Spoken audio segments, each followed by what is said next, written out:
teman-teman. Selamat datang di podcast terbaru kita. Hari ini aku Rozak bersama Aku Lilis, Aku Kael, aku Balkis, dan aku Radwa. kita akan ngobrol santai tapi tetap informatif tentang telur. Tapi bukan telur biasa ya. Kita bakal bahas telur omega yang katanya lebih sehat karena kaya omega 3. Kita bakal lihat perbedaan fisik, kandungan kimia, sampai tips supaya tetap awet, simpan, dan berkualitas.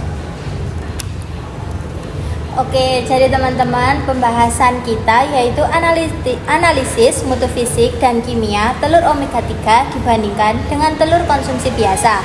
Telur omega sekarang makin populer karena mengandung omega 3 yang baik untuk jantung dan otak. Tapi pertanyaannya, apa semua telur omega itu berkualitas sama yang lebih baik daripada telur biasa? Misalnya seperti dari sisi kuning telur, kekuatan kerabang, albumen, sampai dengan kandungan kolesterol dan antioksidan.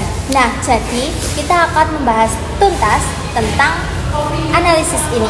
Nah betul, jadi bukan cuma soal harga atau klaim marketing, tapi ada bukti nyata tentang mutunya.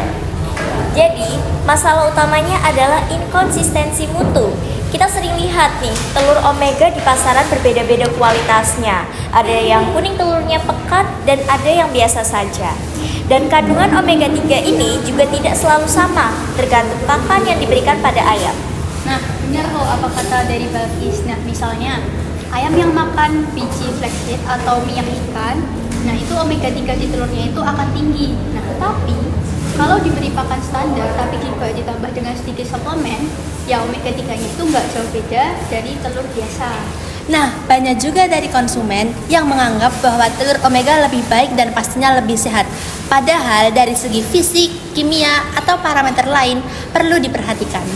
Jadi jelas ya teman-teman, kita harus teliti biar omega 3 itu nggak cuma jadi label keren, tapi terbukti kualitasnya. Nah, sekarang kita akan membahas dari fisiknya dulu nih. Secara berat, telur omega itu tidak selalu berbeda jauh dengan telur biasa. Tapi proporsi kuning telurnya itu biasanya jauh lebih besar karena lemak dari pakan yang tinggi omega itu tadi. Jadi, telurnya itu akan lebih besar dan kaya nutrisi dibandingkan dari telur biasa. Pada dasarnya, kuning telur omega juga lebih pekat, biasanya bernilai 8-12 menurut Yokolevan. Sedangkan telur biasa itu hanya bernilai 5-7. Jadi secara visual, telur omega 3 itu menarik untuk konsumen. How unit, indikator kesegaran albumen juga cenderung lebih tinggi di telur omega. Nah, ini artinya bahwa putih telurnya itu lebih kental dan lebih segar. Tapi catat ya, ada tantangan tersendiri, yaitu ketebalan kerabang bisa sedikit lebih menurun karena metabolisme kalsium berubah saat ayam menerima suplemen minyak nabati atau ikan. Jadi produsen harus hati-hati biar omega 3-nya meningkat tanpa mengorbankan kualitas kerabangnya. Sekarang kita masuk ke kimia. Ini yang paling menarik nih buat kesehatan. Yang pertama ada omega 3. Kandungannya bisa naik 3-10 kali lipat dibanding telur biasa, terutama ALA dan DHA. Selanjutnya ada kolesterol. Beberapa penelitian menunjukkan penurunan 10-20% meski kadang enggak signifikan. Selanjutnya ada oksidasi lemak. Omega 3 gampang teroksidasi. Jadi kalau penyimpanan kurang tepat, telur omega bisa jadi lebih cepat tengik. Yang terakhir ada vitamin dan antioksidan. Biasanya ada tambahan vitamin E dan karotenoid dari pakan yang bantu menjaga lemak tetap stabil. Jadi intinya, meski omega 3 tinggi, kita tetap perlu menyimpan manajemen penyimpanan yang baik dan antioksidannya supaya nggak rusak. Yaps, ini juga penting buat konsumen yang mau beli telur omega tapi pengen awet lama. Nah, kalau tadi menurut dari konsumen, sekarang untuk produsen itu uji laboratorium secara rutin itu sangat penting supaya klaim nutrisinya itu benar-benar bisa dibuktikan. Nah, kalau dari pembahasan tadi ada beberapa solusi praktisnya nih. Yang pertama, dari formulasi pakan. Bisa ditambahkan antioksidan alami seperti vitamin E dan mikroalga. Yang kedua, penyimpanan. Simpan di suhu dingin dan kemasan tertutup supaya omega 3 nggak cepat teroksidasi.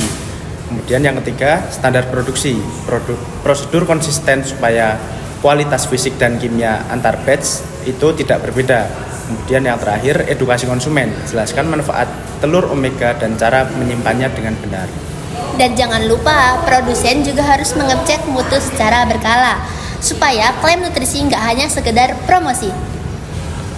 Nah, kesimpulannya dari telur omega unggul di kandungan omega 3 sendiri dan vitamin antioksidan. Warna kuning telur lebih pekat dan lebih menarik. Kualitas albumen lebih baik. Tantangannya, kerabang bisa sedikit lebih tipis dari omega 3. Gampang teroksidasi. Dengan manajemen pakan, penyimpanan tepat, dan uji kualitas rutin, telur omega bisa jadi pilihan pangan fungsional yang lebih sehat dibanding telur biasa. Terima kasih teman-teman yang sudah menyimak episode ini. Semoga membantu dan memahami perbedaan antara telur biasa dan telur omega 3. Sampai jumpa.